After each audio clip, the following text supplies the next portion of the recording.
She'll die without this insulin tonight. The pharmacist's words cut through the Chicago cold as Marcus Washington watched an elderly woman collapse against the counter. $27. That's all separating her from death. Also, everything Marcus had, 3 days without eating until payday. His mother's insulin prescription weighed heavy in his pocket. Due tomorrow morning. The elderly man's coins scattered. 43 cents. His wife's breathing turned shallow, lips bluing. Emergency rooms don't give insulin anymore, the pharmacist shrugged. Cash only. Marcus's hand shook, reaching for his wallet. His mother's face flashed same sunken cheeks, same desperate wheeze. $27 hit the counter. These black stories haunt us. Real-life stories where touching stories cost everything. Life stories decided in 7 seconds. When did you last choose between two people's survival and chose the stranger? Marcus found his mother convulsing on the bathroom floor at midnight. Blood sugar meter in her hand read 507 stroke territory. Mrs. Chen was crying, slapping his mother's face. Ambulance left. Said cash up front or nothing. Mrs. Chen's voice broke. $2,000. Marcus crushed the empty insulin vial beside the toilet. His phone showed 73 cents. The Technova interview at 8 a.m. $72,000 salary was now literally life or death. His mother's seizure stopped at 4:17 a.m. Her first words, "Don't miss that interview." Marcus walked 6 miles in February darkness. His Goodwill shoes split at mile 3. Blood seeped through the superglue. Each step left red dots on concrete. His portfolio 3 apps, 100,000 downloads, MIT online certification weighed nothing compared to his mother's medication list in his pocket. Technova's tower appeared at 7:15 a.m. 40 floors of glass and ambition. The lobby temperature hit him like summer marble. Chrome, holographic stock tickers showing $89.34. Kyle Masters stood at security like a wall. 6'4", tactical vest, hand already on radio when Marcus entered. That look Kyle had decided everything before Marcus opened his mouth. "I have an 8 a.m. interview," Marcus said, extending the confirmation email. Kyle didn't take it. "Maintenance interviews are Tuesdays. Software developer, senior position." Kyle's eyes narrowed. He took the paper like it might explode, held it to the light, sniffed it. Actually sniffed it. Then laughed into his radio. "Jennifer, you're gonna want to see this." White candidates streamed past. Kyle fist-bumped a kid in Supreme clothing who looked 17, waved through a woman texting while walking. But Marcus Kyle made him stand in the corner by the door where February screamed through gaps. 7:30 a.m. Kyle went live on Instagram. "Y'all seeing this? Dude claiming he works here." The camera zoomed on Marcus's split shoes, the blood spots visible. Comments exploded. "Walking red flag. Microsoft hired the homeless now? Check his ankles for a monitor." Marcus's phone buzzed. Photo from Mrs. Chen, his mother's lips, blue-gray. He typed, 10 minutes. Getting this job. That's when Kyle said it, loud enough for the stream. Probably can't even spell JavaScript. Marcus rattled off calmly, JavaScript, also Python, React, Node, 3 apps in production generating 6-figure revenue annually. Kyle muted the stream. "Listen, brother. We're not brothers." The temperature dropped 10 degrees between them. Jennifer Walsh arrived at 7:50 a.m. like a Nordstrom commercial. Her eyes did that thing, surprise, disgust, recovery, in half a second. Marcus had seen it his whole life. "Mr. Washington, she pronounced it like a disease. There seems to be confusion. No confusion. You emailed me yesterday at 3:47 p.m. Reference TNV 2024-8847. She typed on her tablet with one finger, performatively slow. Nothing in our system. Check January 15th. Are you telling me how to do my job? Her voice pitched for the gathering crowd. That's aggressive. Marcus hadn't moved. His hands remained visible, palms out the pose every black man learns by 13. But Jennifer stepped back theatrically, hand to chest. He's getting hostile, she announced to nobody and everybody. The live stream viewers jumped to 10,000. Technova employees packed the mezzanine. Someone started a TikTok. The security feed played on internal monitors, Marcus from 4 angles, looking like America's Most Wanted. 8 a.m. Interview time. Marcus watched the elevator swallow other candidates. His mother had been without insulin for 14 hours. Each hour increased permanent damage risk by 7%. He'd memorized the statistics. You need to leave, Jennifer said, before this escalates. Escalates to what? Me existing while black in your lobby? Kyle's hand touched his taser. Threatening language. That's when Emmett, the janitor, made his move. Old flip phone, whispered conversation.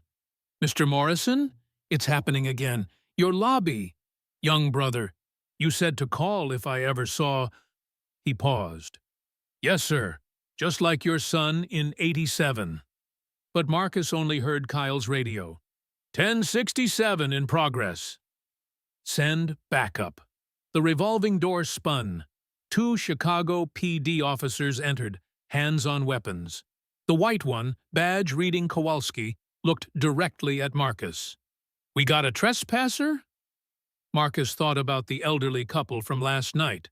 Were they warm, taking their insulin, while his mother's organs shut down 1% at a time? That's him, Kyle pointed. Refused multiple requests to leave. Officer Kowalski approached. Sir, I'm going to need you to turn around. Marcus's phone lit up. Mrs. Chen, hurry. The second officer, black, badge reading Williams, whispered something to Kowalski. They exchanged looks. Williams had seen this before, the setup, the stream, the inevitable ending. Just go, Williams said quietly to Marcus. Walk away, brother. Brother. Different this time. Marcus looked at the elevator one last time. Somewhere up there, his future evaporated. Down here, his dignity dissolved in real time for entertainment. The live stream hit 50,000 viewers. Someone in the crowd yelled, "He probably has a gun!" Both officers' hands moved to their weapons. Gun! He's reaching for something, Kyle screamed into his radio, voice cracking with fake panic. Kowalski's Glock snapped level with Marcus's chest. Red dot sight trembling on his heart. Hands! Show me your fucking hands! Marcus's hands shot up so fast, his shoulder popped. The sound echoed. Someone screamed. A woman fainted. Glass shattered somewhere as people stampeded for exits. Williams stepped between them. Stand down, Kowalski. No weapon visible. You don't know that. Kowalski's finger moved to the trigger. I know you're about to murder an unarmed programmer. Williams's voice stayed deadly calm. On live stream, with 127,000 witnesses. The number made Kowalski blink. His weapon lowered 1 inch. Kyle's stream exploded. Holy shit, about to witness murder. Someone call CNN. Black man down in 3 or 2. $100 says he dies. 8:10 a.m. Marcus's phone vibrated against his ribs. He couldn't check it. Couldn't move. The red dot danced on his sternum as Kowalski's hands shook. Officer, Marcus whispered, My mother is dying. Sugar level over 600. Every second matters. Shut up! Brad Hutchinson materialized like a nightmare. Ex-Marine muscles coiled, neck tattoo Semper Fi pulsing with his heartbeat. Nobody moves until we clear this threat. What threat? Williams demanded. Being black at 8 a.m.? Brad's face went purple. He falsified documents, attempted infiltration, could be corporate espionage, industrial terrorism. He has a job interview, Williams said slowly, like talking to a child. Had, Jennifer corrected, past tense. Even if legitimate, which it's not, he missed it. She tapped her Cartier watch. 8:11.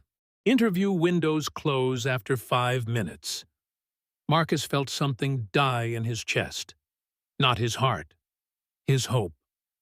The mezzanine looked like a stadium. 300 employees filming. Someone had set up a tripod. Technova's stock price on the lobby screen, $87.91 and falling. Search him, Brad commanded. Full pat-down. Williams sighed. Sir, I need to touch you. Don't move. The search was deliberately humiliating. Williams tried to be gentle, but Brad barked corrections. Check his ankles. Waistband. Could have anything. They found his mother's prescription. Glucose meter. Hospital bills folded until soft. A photo, him and his mother, at his MIT online graduation. MIT? Williams held up the photo. Fake, Kyle announced. Probably photoshopped. That's when Marcus broke. Not crying, laughing. Bitter, hollow laughter that made everyone step back. You're right, he said. All fake. My mother dying fake. My skills fake. My humanity fake. Everything fake except your racism. That's real as fuck. Brad lunged forward. Williams blocked him. Touch him and I arrest you. The standoff froze. 3 guns, dozens of cameras, one black man with bloody shoes, and somewhere his mother's kidneys shutting down at 7% per hour. 8:20 a.m. The elevator chimed. Emmett emerged with his mop bucket. But he wasn't alone. An elderly white woman followed, wearing Chanel and diamonds. Nobody recognized Elizabeth Morrison. She'd avoided cameras since 1987. She studied the scene like a chess grandmaster. Her eyes cataloged everything. Kyle's aggressive stance, Jennifer's sneer, Brad's rage, Marcus's bloody footprints, the live stream count hitting 200,000. Emmett, she said quietly, show me. The janitor pulled out his phone. Not Kyle's stream, his own recordings. 15 years' worth. Marcus wasn't the first. Wasn't the 10th. Wasn't even the 50th. Elizabeth watched 30 seconds. Her face never changed. Then she spoke to someone nobody could see. Her Bluetooth earpiece connected to power. Sarah? Emergency protocol. Morrison Industries. Yes, all of it. Now. Brad stepped forward. Ma'am, this area is restricted. Elizabeth didn't acknowledge him. She walked to Marcus, ignoring the officers, ignoring the guns, ignoring everything except his eyes. Young man, she said, studying his face, were you at Walgreens on 47th last night? Around 9:45? Marcus nodded, confused. Insulin, she continued, an elderly couple, 43 cents short. His blood froze. The Morrisons. The couple he'd helped were $27, Elizabeth said. You gave everything. Your last dollar. The lobby went silent, except for notification pings. My husband is alive because of you. Her voice carried like thunder. His insulin. You chose him over yourself. Jennifer's tablet cracked against marble. She hadn't dropped it. Her hands had clenched until the screen shattered. Elizabeth turned to Brad. "You know who I am now?" Brad's face drained white. "Mrs. Morrison, 47% shareholder. This building? Mine. This company? Significantly mine. And you?" She looked at Kyle. "You're done." Kyle tried to stop his stream. Too late. Screenshots were already viral. Hashtag TechNovaRacist trending worldwide. 8:25 a.m. The doors exploded open. Edward Morrison entered mahogany cane, Armani suit, fury radiating like heat. Behind him, 6 lawyers who'd made careers destroying corporations. He walked straight to Marcus, touched his shoulder gently. "Son, Emmett called me, told me what they're doing. Same thing they did to my Michael." Nobody knew about Michael Morrison. 1987. Interviewed at Technova. Humiliated. Arrested. Killed himself 3 days later. The Morrisons bought 47% of the company the next month. Waiting. "Your mother," Edward said. "St. Joseph's Hospital?" Marcus nodded, unable to speak. Edward's phone was already out. "Chief of Medicine, Edward Morrison. Patient Denise Washington. Diabetic crisis. Full intervention immediately. Cost is irrelevant." He paused, looking at Jennifer and Brad.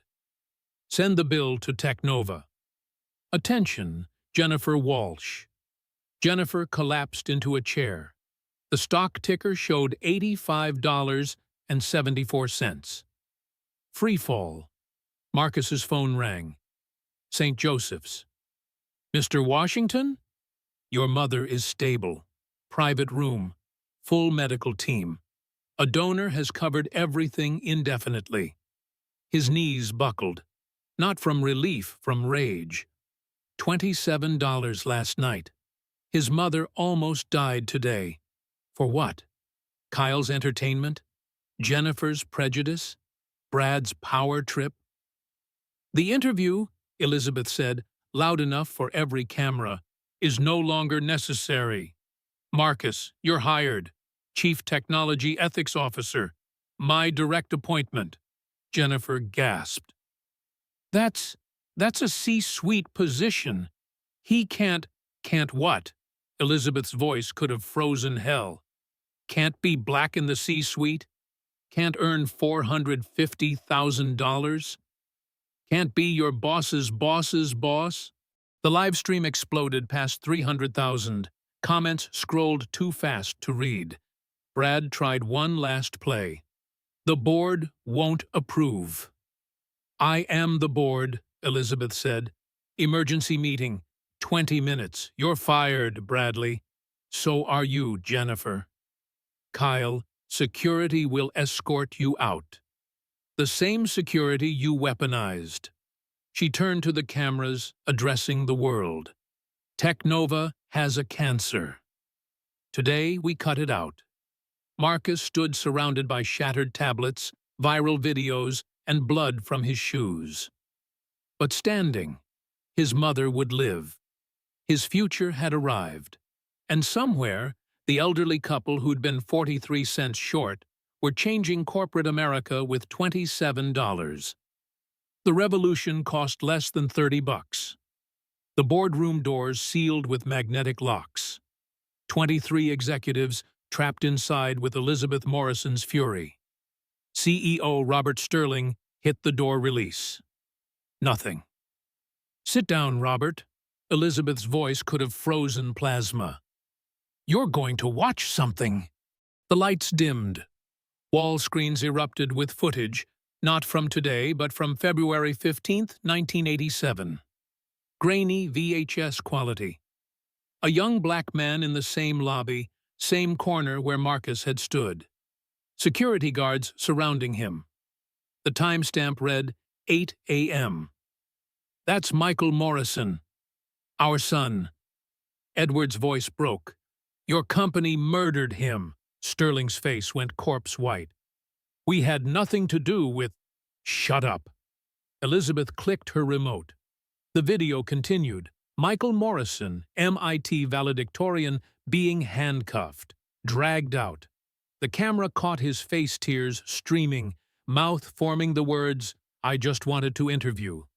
Then newspaper headlines. MIT graduate dies by suicide. Family demands investigation into Technova. Morrison family acquires 47% stake in tech giant. Nobody had connected the dots. The Morrisons had hidden their pain behind shell companies for 37 years. Every year, Edward said quietly, on February 15th, we watch your lobby cameras. We watch you destroy brilliant minds for the crime of being black. We documented everything. Waiting. He pulled out a leather journal. Pages and pages of names. Rejected candidates, 2,847 in total. We tracked them all. Know what they built elsewhere? Google Maps rejected here. Instagram's core algorithm rejected here. Tesla's battery management system rejected here. The CFO did rapid math. That's 50 billion in lost innovation. 53.7 billion, Marcus corrected from the corner. Everyone had forgotten he was there. I calculated it while bleeding in your lobby. Sterling tried to stand. The doors remained locked. Marcus connected his phone to the screen. Want to see something beautiful? I built this while Officer Kowalski's gun was on me. Code flowed across the screens. Not just any code, a complete neural network that analyzed hiring patterns, cross-referenced social media, identified discrimination in real time. It's already live, Marcus said calmly, running on every job site. Technova just scored 94% likelihood of systematic racism. Worst in America. The results went viral 17 minutes ago. Patricia Chen, the only Asian board member, pulled up her phone. Holy shit. 3 million views. Stocks at $72.41. Now, Elizabeth stood. Let's discuss Michael's algorithm. Everyone froze. Michael's? Our son started building it in 1987. Anti-discrimination AI. We finished it. Marcus perfected it in your lobby using a phone held together with duct tape. She smiled coldly. Poetic, isn't it? Marcus pulled up more code. The room gasped. It wasn't just bias detection, it was a complete corporate reformation system. Every email, every decision, every rejection letter analyzed for discrimination patterns. Jennifer Walsh, Marcus read from his screen, has rejected 847 black candidates. 92% had better qualifications than those she hired. Cost to company, $73 million in lost productivity. Jennifer's empty chair seemed to radiate guilt. Bradley Hutchinson terminated 12 security guards for reporting discrimination. Covered up 43 incidents. Legal exposure, $200 million. Sterling's general counsel started vomiting into a wastebasket. Kyle Masters. Marcus's voice went ice. Live-streamed humiliation of 17 candidates, all black or Latino. His streams were used as training data for white supremacist groups. That's when the real bomb dropped. Edward pulled out his phone. FBI. Director Phillips, please. Yes, he's expecting my call. The room froze. Director? Edward Morrison. Yes, we have the evidence. Technova. Full investigation. RICO charges if necessary. He paused. The subject is in the boardroom now. Yes, Robert Sterling. Sterling lunged for the door, still locked. Sit down, Elizabeth commanded. You're going to hear Marcus's offer. Marcus stood, His bloody shoes left prints on the pristine carpet. His mother's medication list was still visible in his pocket. This man they'd tried to destroy now held their futures. Option 1, Marcus said. FBI raids tomorrow. Stock goes to zero. You all go to prison. Company dies. Several board members started crying. Option 2, complete restructuring. Starting now.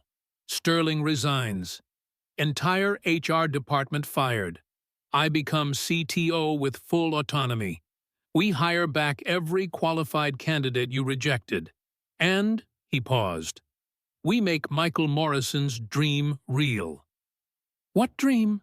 Patricia asked. Insulin access. Marcus's voice cracked for the first time. He was diabetic. Like my mother, he wanted to build an app helping people afford medication. You killed him before he could.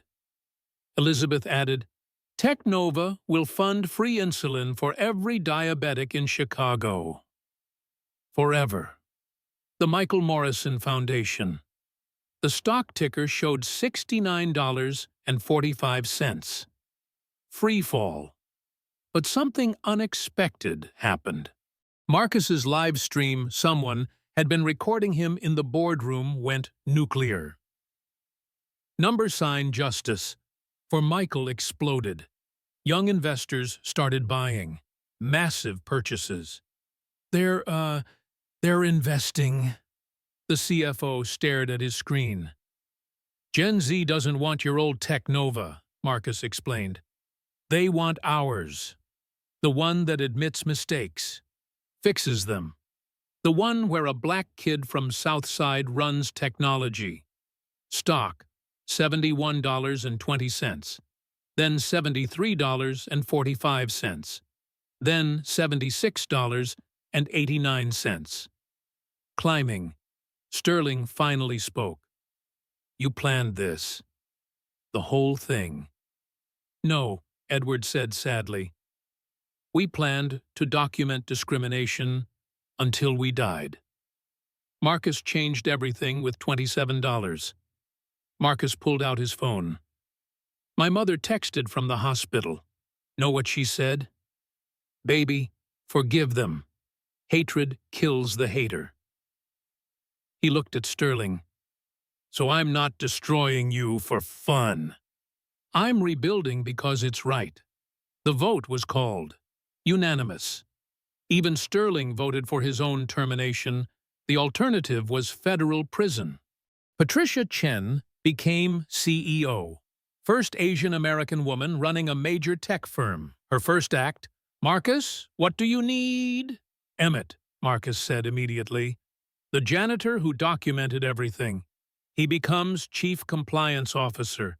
$200,000 salary. From the lobby, they heard cheering. Emmett had been broadcasting the boardroom feed to all Technova's black and brown employees. They were crying, hugging, finally seen. Marcus's phone rang.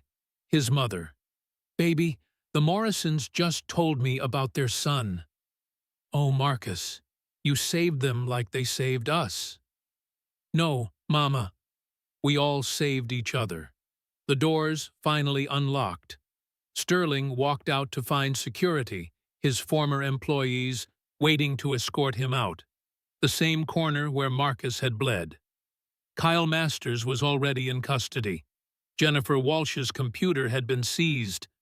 Bradley Hutchinson was being questioned by FBI. But Marcus wasn't watching that. He was coding. Right there in the boardroom, building Michael Morrison's dream. An app that would find insulin for anyone who needed it, free. Elizabeth watched him work. You know what Michael's last words were? Marcus looked up. Someone else will finish this. He meant the app, but maybe, she touched Marcus's shoulder. Maybe he meant everything. The stock closed at $94.67. Higher than before the incident. That evening, Marcus stood in his mother's hospital room. She was breathing normally. Insulin drip steady. The Morrisons sat beside her bed, holding her hands. "Your boy," Edward told Marcus's mother, "gave us our son back." Not literally, but his memory, his mission, his meaning. Marcus looked at the prescription in his pocket, the one he couldn't fill this morning. Now he could buy the entire pharmacy. But that wasn't the point. The point was 12,000 rejected candidates would get new interviews. The point was free insulin for everyone who needed it. The point was Michael Morrison's code finally running after 37 years. All because Marcus gave $27 to strangers. Except there are no strangers, just people we haven't saved yet. Or who haven't saved us. The news played on the hospital TV. Tech Nova stock soars after revolutionary restructuring. Marcus Washington, 24, becomes youngest black CTO in Fortune 500 history. But Marcus wasn't watching. He was holding his mother's hand, finally warm, finally steady, finally free. The revolution cost $27. The recovery cost everything. The result was priceless. The auditorium doors locked at 2 p.m. 4,000 Tech Nova employees trapped inside. No phones allowed. Security collected them at entry. The emergency all-hands had triggered mass panic. Sterling never did mandatory meetings. Marcus watched from backstage through bloody eyes, adrenaline crash hitting hard. His mother had coded twice since morning. The Morrisons paid for revival. Twice. Patricia Chen walked out to dead silence. Behind her, the 50-foot screen showed Kyle's live stream. Marcus, gun drawn, hands up. The timestamp, 8:09 a.m. 6 hours ago, lifetime ago. This morning, we tried to murder Marcus Washington. The word murder echoed. Someone fainted. Not metaphorically. Officer Kowalski's finger was on the trigger. One twitch away. She clicked. The screen showed Kowalski's body, cam red dot on Marcus's chest. Finger pressing trigger halfway. Screams erupted. People tried to leave. Doors stayed locked. "Sit down!" Patricia's voice could have shattered glass. "You watched on your phones." Made it entertainment. Nobody intervened. "You're all complicit." Marcus walked out. The auditorium gasped. His shoes left blood prints. His suit showed sweat stains from death fear. This wasn't a polished executive. This was trauma walking. "My mother died this morning." The room froze. For 3 minutes, no insulin since yesterday. Organs shut down, heart stopped, his voice cracked. "While you laughed at Kyle's stream, my mother flatlined." Someone sobbed. "The Morrisons brought her back. Paid for everything. Know why?" He pulled up Michael Morrison's photo. "Because their son didn't get brought back. 1987. This building. Your predecessors. Same fucking corner." He showed Michael's suicide note. Full screen. Handwritten. "Tech Nova killed my dreams. I won't let them kill me slowly." Half the room was crying now. "But he was wrong," Marcus continued. "They did kill him. Just took 3 days." A white manager stood up. "We weren't even here in—" "Shut up, Brian." Patricia pulled up his file. "You've rejected 312 black candidates, hired 47 whites with worse qualifications. Cost us Google Maps architect, Instagram's lead developer, Tesla's. Those are Lee's." Marcus pulled up emails, Brian's emails. Full screen, uncensored. Another affirmative action reject. "Your words, Brian. Keep Tech Nova pure. Your words. They can code for Uber. Your fucking words." Brian collapsed into his seat. The screen changed. A network diagram. Hundreds of companies connected. Technova at center. Kyle wasn't alone, Marcus revealed. Security guards across tech coordinate rejections. They call it the filter. 800 companies. 70,000 rejected candidates. Organized discrimination. Elizabeth Morrison appeared on screen from the boardroom. FBI's RICO investigation starts tomorrow. Everyone involved faces 20 years federal prison. Panic exploded. People checking mental calendars. What did I write? What did I say? What did I know? But Edward Morrison appeared. Marcus offers amnesty. The room went silent. Confess now. Everything. Get immunity. Stay silent. Get investigated. Marcus looked at 4,000 faces. You have 5 minutes. The dam shattered. I changed Jamal's resume to James. Told Latina candidates we don't sponsor visas, even though we do. Laughed when security harassed the black interviewees. Forwarded Kyle's streams to my frat. Wrote too urban on evaluations. Marcus let it pour out. 4,000 confessions. Patricia's team recording everything. Then Marcus raised his hand. Silence. I wanted you all fired. Destroyed. Your careers ended like Michael Morrison's life ended. He paused. But my mother dying, tubes everywhere, told me something. The screen showed his mother in the hospital bed. Video call, live. Baby, she said weakly, hatred kills the hater. Build something better. Marcus turned back. So here's the deal. Every rejected candidate gets re-interviewed. You conduct them, you face them, you apologize personally.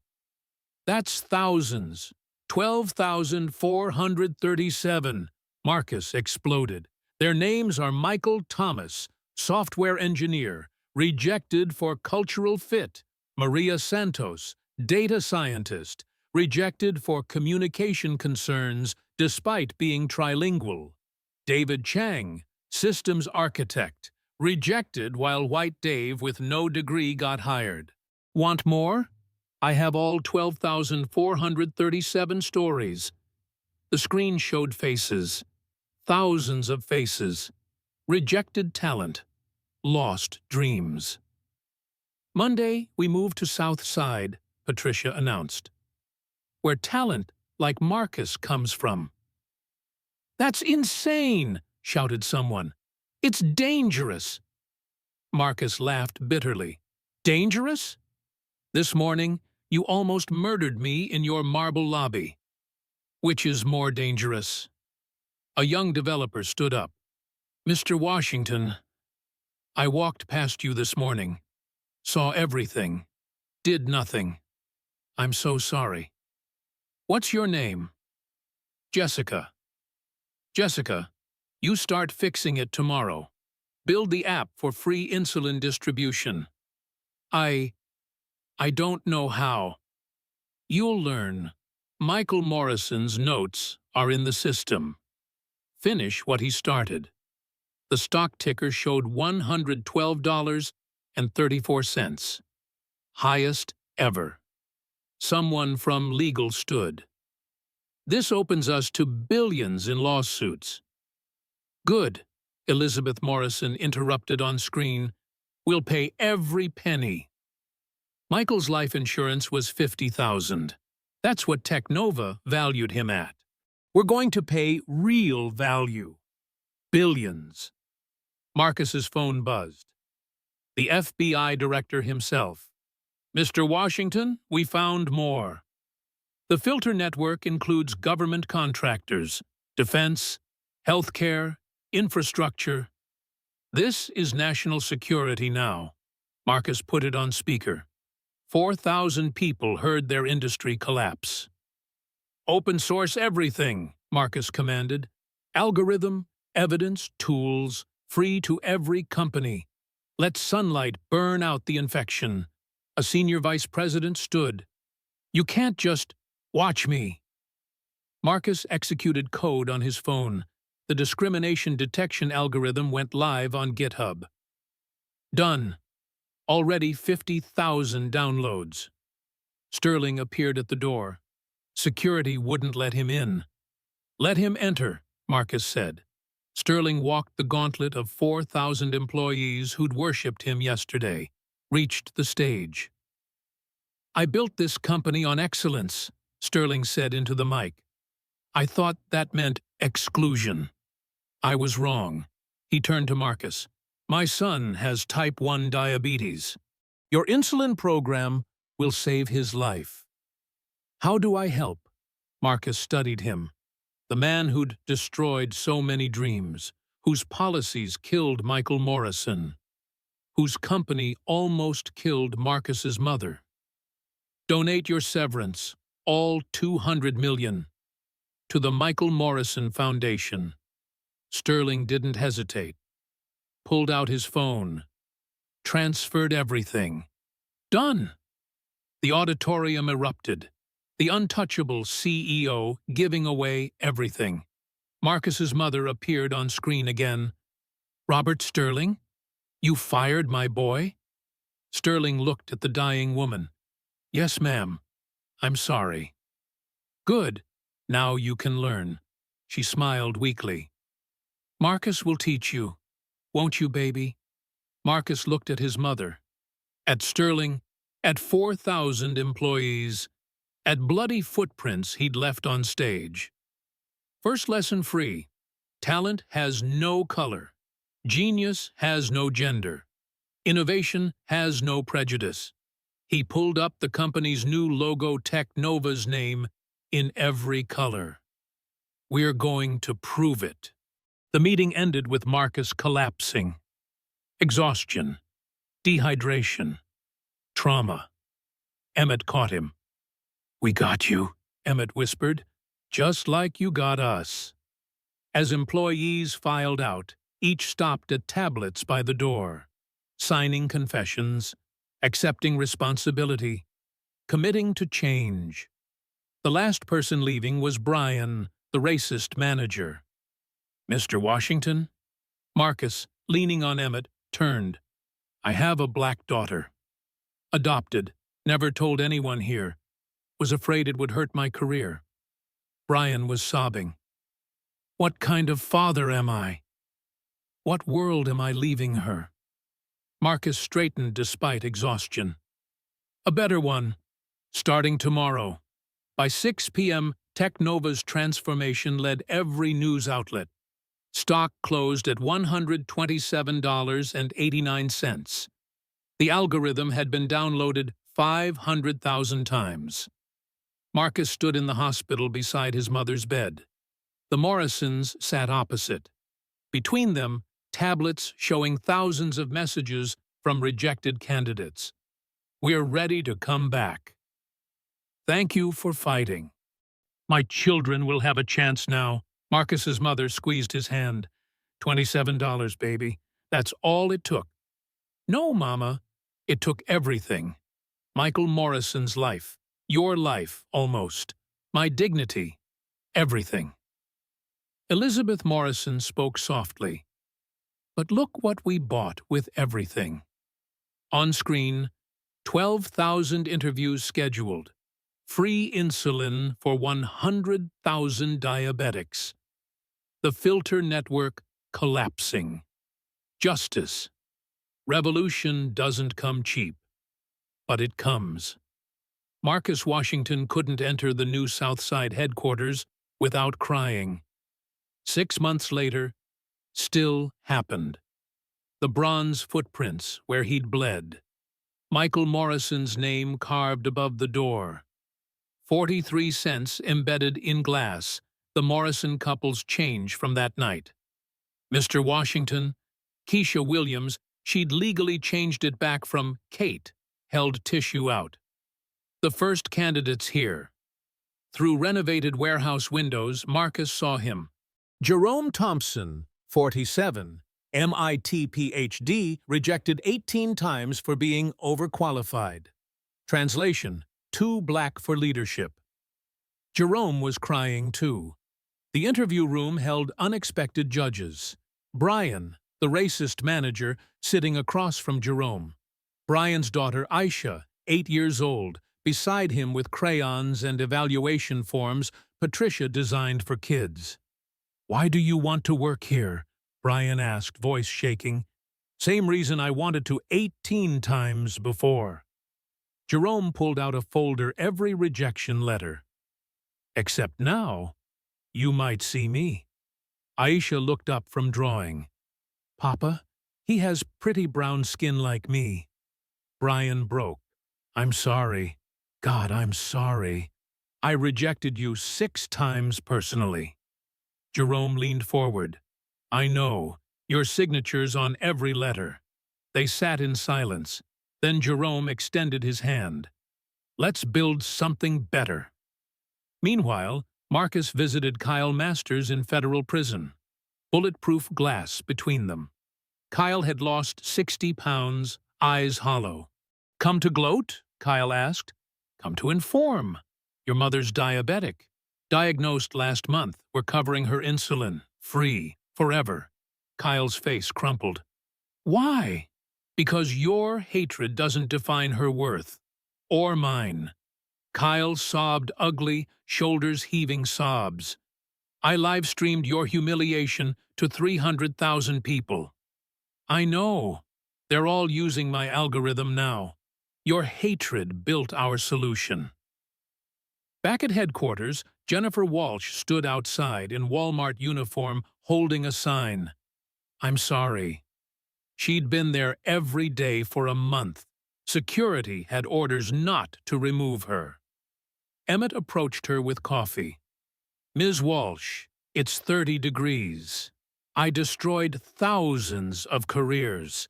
Her fingers were blue. "This is nothing. Your penance won't bring them back." "No, but maybe one will forgive me. Just one." Inside, Patricia gathered the new hires' 387 formerly rejected candidates, now earning average $95,000. The room looked like America. Every color, every background, every dream deferred, finally delivered. "Our insulin app launches today," Patricia announced. 1 million pre-downloads. Marcus's mother appeared on screen from her hospital office. She'd never left. Turned her room into Morrison Foundation headquarters. "Baby," she said to Marcus, "Michael's mother wants to speak." Elizabeth Morrison, looking older, frail, appeared. 37 years ago today, Michael died. Today, his code saves lives. Every download, every insulin dose, that's my boy, alive again. The room stood in ovation. The app went live at noon. Within minutes, crash. Too many users. The formerly rejected engineers fixed it in 12 minutes. They'd built for scale Marcus's old team never imagined. By 1 p.m., 100,000 diabetics found cheaper insulin. By 2 p.m., First Life saved a child in Gary, Indiana, whose parents located emergency insulin 2 miles away. Marcus stood at Michael's memorial, reading new names being added, not deaths, but saves.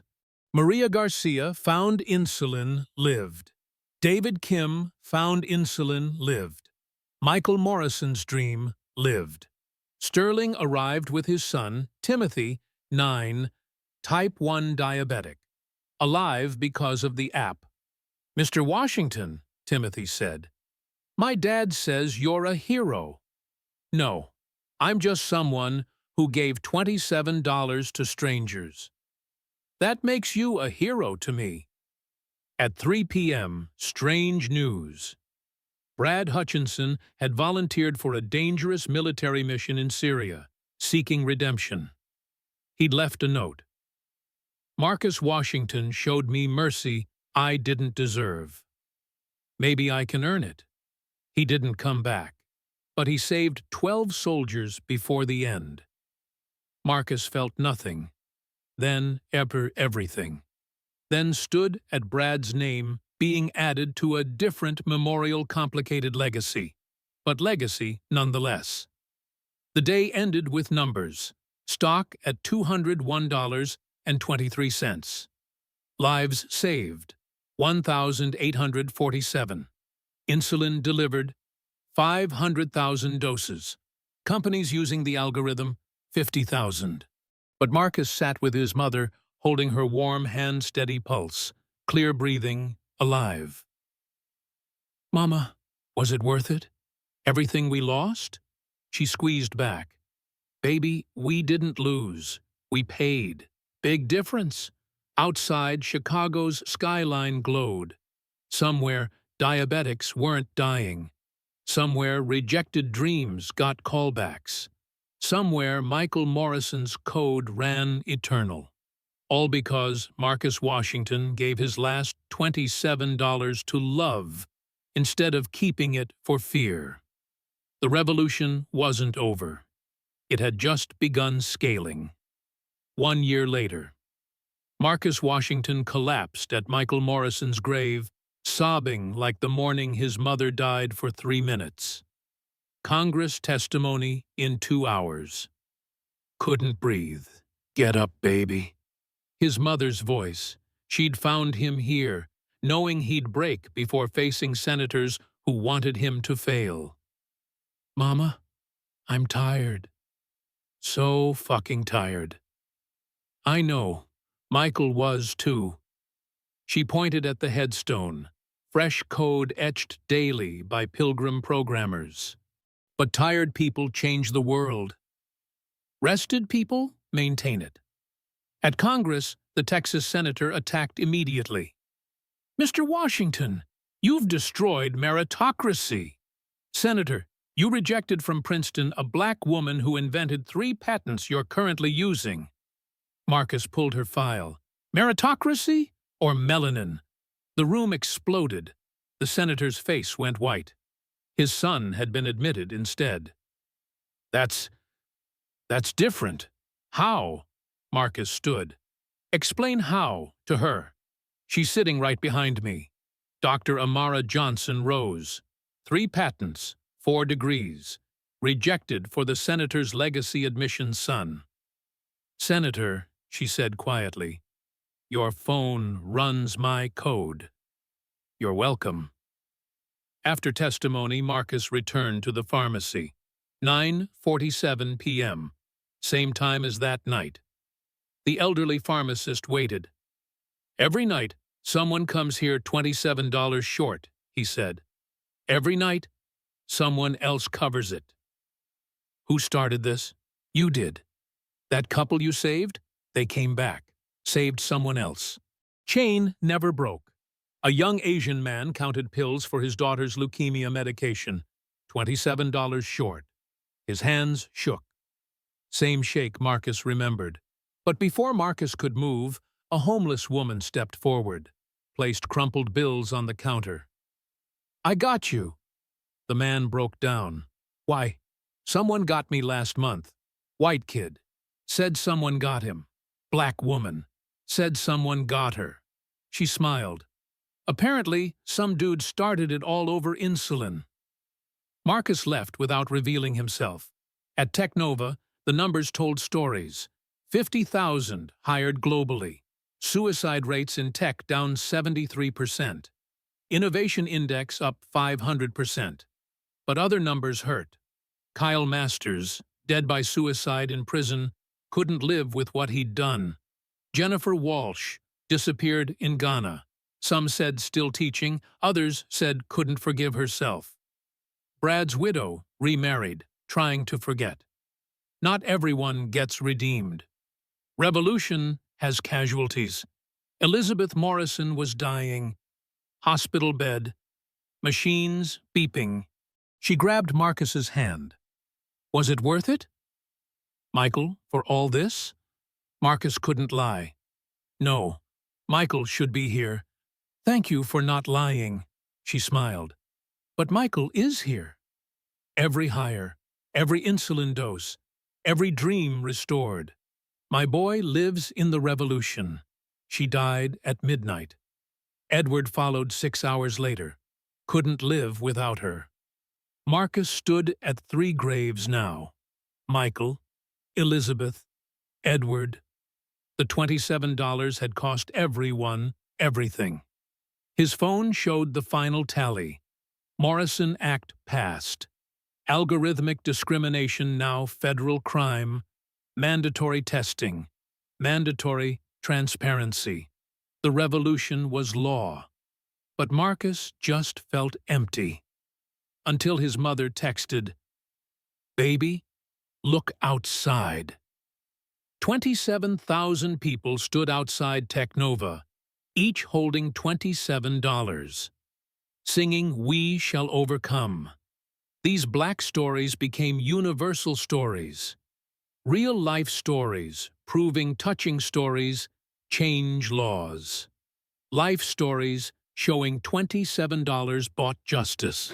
Marcus Washington gave away $27. America gave it back infinite fold. Revolution complete? Number. Revolution scaled? Yes. Revolution human? Always.